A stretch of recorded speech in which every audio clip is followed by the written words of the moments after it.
ይሄ ከማንም በላይ ለርሶ ትልቅ ሚኒንግ ትልቅ ትርጉም ያለው ይመስለኛል። የመጀመሪያውን ፍርማ ያኖርኩት እኔ ነበር። ዘግይቶ ከ14 ዓመት በኋላ ግን ብስራቱን አይተናል። በእውነት በወቅቱ እኔ አላመንኩም። ምንድነው ከህዳሴ ግድብ በዋናነት የምናገኘው ትሩፋት? ከኢትዮጵያ የበለጠ ተጠቃሚ የምትሆነው ሱዳን ነው። ከወዲህ የተገነቡ ግድቦች ላይ ታይቷል። ሮዘሪ ላይ ታይቷል። እንደው ምን ስሜት ሰጡት? ያ መረጃ ትክክለኛውን ገጽታ ነው ያሳየው።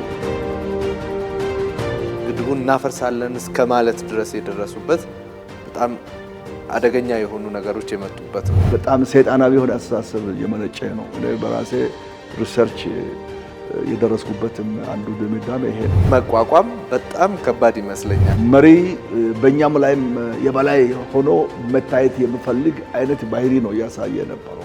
አባይ ለኛ ምናችን ነው? ገና ወደ መሬት ያላወረድ ነው። የመሬት ክፍፍል አለ ገና